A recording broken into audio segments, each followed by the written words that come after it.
Selamat siang Pak Kris. Selamat siang Bu Christine. Gimana kabarnya Pak? Baik. Hari ini meskipun cukup lelah tapi gak apa-apa, kita tetap sehat walafiat. Oh iya Pak. Ya Pak Kris, seperti yang saya bicarakan minggu yang lalu, saya ingin melakukan wawancara dengan Pak Kris tentang tugas kita sebagai calon guru penggerak Pak. Oh ya, oke. Saya minta tolong ke Pak Kris supaya bisa memberikan waktunya sebentar ya Pak ya. Ya, oke. Ya, Pak. Ya. Sebelum saya mulai ya Pak ya dengan pertanyaan wawancara tentang dilema etika yang terjadi di sekolah kita ya Pak ya. Saya ingin menyampaikan sedikit tentang pengertian dilema etika. Oke. Ya, seperti yang kita ketahui Pak Kris, dilema etika itu adalah situasi yang terjadi ketika seseorang harus memilih antara dua pilihan di mana kedua pilihan secara moral benar tetapi bertentangan. Nah, sedangkan yang satunya lagi adalah bujukan moral. Bujukan moral itu adalah keputusan benar atau salah. Jadi antara dua pilihan seperti itu Pak Kris. Nah, yang menjadi pertanyaan saya Pak Kris, yang pertama, selama ini Pak, bagaimana Pak Kris atau Bapak ya dapat mengidentifikasi kasus-kasus yang merupakan dilema etika ataupun bujukan moral? Baik, saya akan coba untuk menjawab pertanyaan Bu Christine. Nah, sebagai seorang pemimpin sebuah institusi, kita itu institusi pendidikan, pasti akan ada beragam kasus yang dihadapi. Baik itu kasus keduanya benar tetapi saling bertentangan, yang dikenal sebagai dilema etika, ataupun kasus yang salah, satunya benar dan yang lainnya salah. Kedua kasus tersebut harus dapat diidentifikasi dengan benar agar tidak ada kesalahan dalam mengambil keputusan. Cara saya untuk mengidentifikasi yang mana dari kedua kasus tersebut adalah dengan memahami masing-masing kasus. Tentu saja untuk memahami kasus tersebut saya harus berkomunikasi dengan pihak-pihak yang terlibat, misalnya ada wakil kepala sekolah, yayasan dan sebagainya. Nah, setelah permasalahan sudah dipahami, baru saya perlu melakukan beberapa hal untuk bisa memetakan ya, apakah kasus tersebut merupakan bujukan moral atau dilema etika. Ya, baik. Baik Pak Kris, saya lanjut dengan pertanyaan kedua Pak. Selama ini bagaimana Bapak menjalankan pengambilan keputusan di sekolah kita yaitu SD Santo Paulus, terutama untuk kasus-kasus di mana ada dua kepentingan yang sama-sama benar atau sama-sama mengandung nilai kebajikan? Baik, untuk kasus dilema etika, saya akan mempertimbangkan kedua hal yang sama-sama benar. Ya. Apakah kepentingan perorangan ataupun kepentingan orang banyak, mengandung nilai-nilai kebenaran atau kesetiaan, rasa adil dan belas kasihan, ataukah yang berdampak untuk saat ini atau seterusnya. Baik Pak ya, sangat baik sekali ya Pak ya. Okay. Jadi memang harus kita pertimbangkan kedua hal yang benar sama-sama benar ya, tergantung kepentingan apakah itu untuk perorangan banyak orang atau juga dia berfokus kepada kebenaran, kesetiaan, rasa adil serta belas kasihan. Seperti itu ya Pak ya. Baik. Pertanyaan yang ketiga Pak Kris, bagaimana langkah-langkah atau prosedur seperti apa yang biasa Bapak lakukan selama ini? Untuk pertanyaan ini agak musik, agak ini ya, agak sedikit. Nah, suara hati atau nalar harus jalan untuk memilih kebenaran. Nah, dengan mempertimbangkan kepentingan peserta didik, jika kasus itu berhubungan dengan peserta didik dan berdasarkan pada prinsip berpikir berbasis hasil akhir, berpikir basis peraturan, dan berpikir berbasis rasa peduli. Tahap berikutnya melakukan investigasi dengan memeriksa kembali fakta-fakta dan temuan peluang, lalu dibuatlah keputusan. Nah, dari keputusan itu kemudian kita tinjau kembali hingga ada keyakinan bahwa kebenaran itu ada dan keputusan yang saya ambil adalah keputusan yang bertanggung jawab. Kompleks sekali ya, Ya, Pak ya. Ya, pertanyaan yang keempat, Pak Kris. Oke. Hal-hal apa saja yang selama ini Bapak anggap efektif dalam pengambilan keputusan pada kasus-kasus dilema etika? Ya. Baik. Dalam kasus pengambilan keputusan dengan dilema etika, hal efektif yang dilakukan Ya. adalah dengan menyederhanakan pokok permasalahan dan membangun kebijakan. Gitu. Ya. Ya. Baik, Pak. Pertanyaan yang kelima ya, Pak. Ya, oke. Hal-hal apa saja yang selama ini merupakan tantangan dalam pengambilan keputusan pada kasus-kasus dilema etika? Oke. Nah, melalui hasil keputusan yang diambil mungkin akan ada pihak-pihak yang tidak dapat menerima sepenuhnya. Itu pasti ya. Iya, Pak. Karena dalam itu kan setiap orang punya pemikiran yang berbeda-beda. Nah, dalam hal ini saya sebagai kepala sekolah harus mampu bijaksana menjalankan keputusan dan berupaya agar sebagian orang dapat menerima hasil keputusan dengan ikhlas. Ya, betul. Pak. Jadi di sini kita harus memikirkan ya, Pak ya. Ya, Kira-kira untuk pihak-pihak yang tidak dapat menerima sepenuhnya dengan hasil keputusan, berarti Bapak sebagai pimpinan di sini diperlukan perannya ya, Pak ya. ya.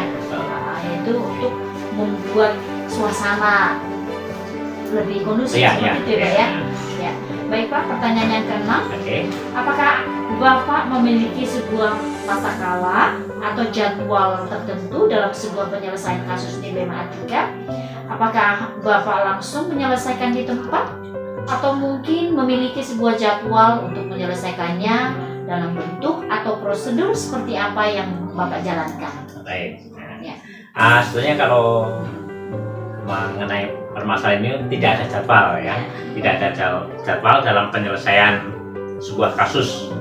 Prioritas adalah kasus mana yang perlu diselesaikan secepatnya agar tercipta lingkungan sekolah yang kondusif dan juga buat warga sekolah semuanya. Oke, Pak ya, jadi tidak ada Tidak ada jadwal jadwal ya. tertentu ya, Pak ya.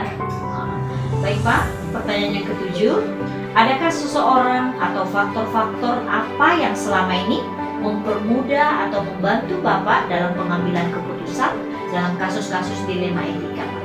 Ya, oke, betul.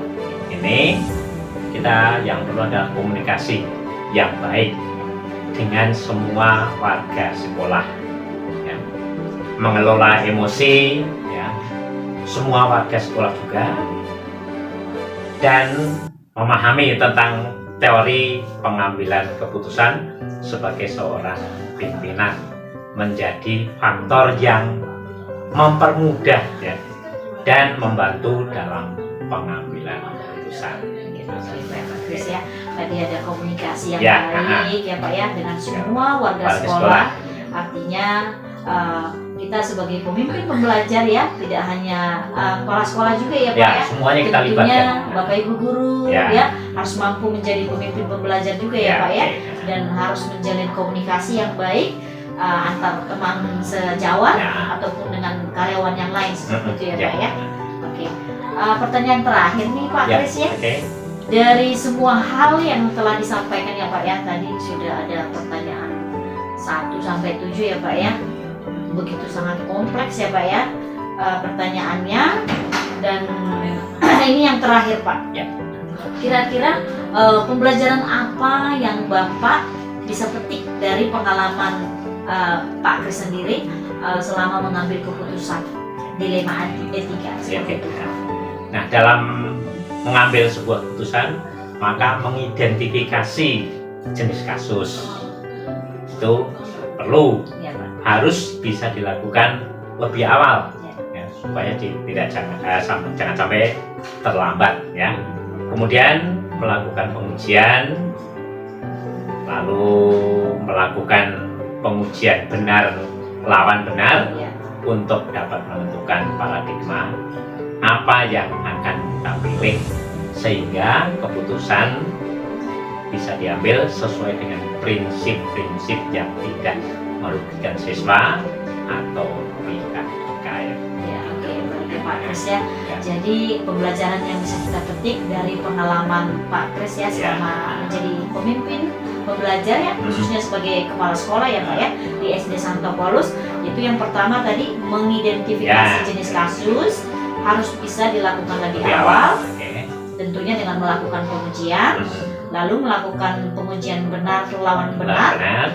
dapat menentukan paradigma apa yang kita pilih agar keputusan dapat diambil sesuai dengan prinsip yang tidak merugikan banyak orang, seperti itu ya Pak ya. Oke, baik Pak Kris. Itu saja wawancara saya pada siang hari ini. Saya mengucapkan terima kasih banyak kepada Pak Kris. Sama-sama.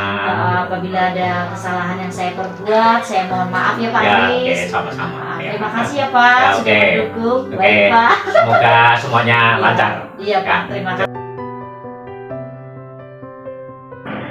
Halo, selamat siang Bu Kristina. Selamat siang, Miss Kristi. Gimana kabarnya, Bu? Baik.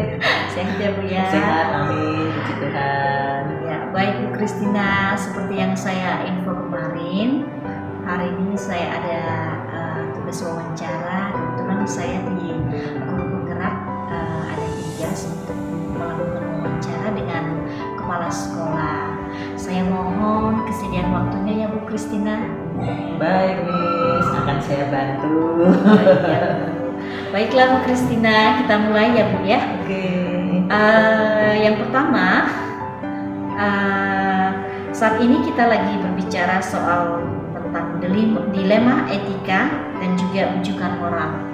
Seperti yang kita ketahui, dilema etika itu adalah situasi yang terjadi ketika seseorang harus memilih antara dua pilihan, di mana kedua pilihan secara moral benar tapi bertentangan. Nah, sedangkan rujukan moral adalah keputusan benar salah. Nah, pertanyaan yang pertama Bu Kris, selama ini bagaimana Ibu dapat mengidentifikasi kasus-kasus yang merupakan dilema etika atau rujukan moral? Baik, Miss.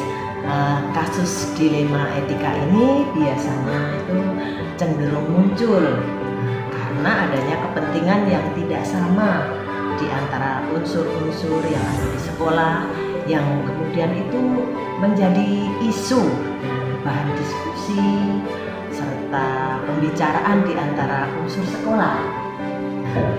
Kemudian hal tersebut menjadi bahan referensi untuk dibicarakan di tingkat sekolah atau disampaikan oleh kepala sekolah. Saya dalam menyikapi hal tersebut akan melakukan klarifikasi, konfirmasi terhadap pihak-pihak yang teridentifikasi untuk dimintai keterangan, Miss. Nah, kemudian juga pendapat terhadap apa yang menjadi permasalahan tersebut. Dengan asumsi bahwa permasalahan pasti akan bisa diselesaikan hanya dengan komunikasi dan koordinasi. Nah, kemudian setelah itu akan diputuskan dengan mempertimbangkan, meminimalisir potensi negatif keputusan dan memaksimalkan potensi positif dan keputusan tersebut, Miss. Ya, baik Bu Kristina. Pertanyaan kedua ya Bu ya. Baik. Selama ini bagaimana Ibu menjalankan pengambilan keputusan di sekolah kita, khususnya di TK Santo Paulus, terutama untuk kasus-kasus di mana ada dua kepentingan yang sama-sama benar atau sama-sama mengandung nilai kebajikan? Yes, nah, pengambilan keputusan terkait dengan hal tersebut yang saya lakukan adalah melakukan pendekatan komunikasi dan koordinasi seperti tadi Nah, karena bagaimanapun pemimpin itu harus menentukan dan mengambil keputusan. Akan tetapi referensi dan indikator serta pertimbangan-pertimbangan dalam pengambilan keputusan tersebut ada pada unsur dalam organisasi, yaitu stakeholder internal jika berkenaan dengan hal-hal internal, Miss. Ya, baik Bu Kris ya. Jadi memang yang paling penting itu adalah pendekatan komunikasi dan koordinasi. Miss. Ya, baik Bu Kris, pertanyaan yang ketiga, langkah-langkah atau prosedur seperti apa yang biasa Ibu lakukan selama ini? Prosedur yang saya lakukan itu adalah menentukan kasus terlebih dahulu, Miss. Kemudian kasus itu yang berkesesuaian dengan job atau unit kerja. Kemudian melakukan koordinasi dan menjalin komunikasi dengan unsur-unsur yang terkait dalam unit kerja tersebut. Meminta pandangan-pandangan dari unsur yang ada, yang nantinya akan menjadi dasar dan pertimbangan pengambilan keputusan itu. Ya, baik sekali ya Bu ya. Pertanyaan yang ya, baik Bu Kristina. Pertanyaan yang keempat, hal-hal apa saja yang selama ini Ibu anggap efektif dalam pengambilan keputusan pada kasus-kasus dilema etika? Hal-hal yang efektif dalam pengambilan keputusan adalah senantiasa menjaga keberpihakan melalui kebersamaan dan komunikasi dengan unsur pimpinan, terutama yang dapat memperkaya referensi kita dalam memutuskan kasus dilema etika. Ya, baik. Berarti kuncinya di sini adalah menjalin dan menjaga keberpihakan melalui kebersamaan serta komunikasi yang baik ya, antara pimpinan dan juga pihak terkait. Ya, pertanyaan kelima Bu Kris, hal-hal apa saja yang selama ini merupakan tantangan dalam pengambilan keputusan pada kasus-kasus dilema etika? Oke, tantangan tersebut ya Miss ya. Nah, tantangan itu ada pada tataran.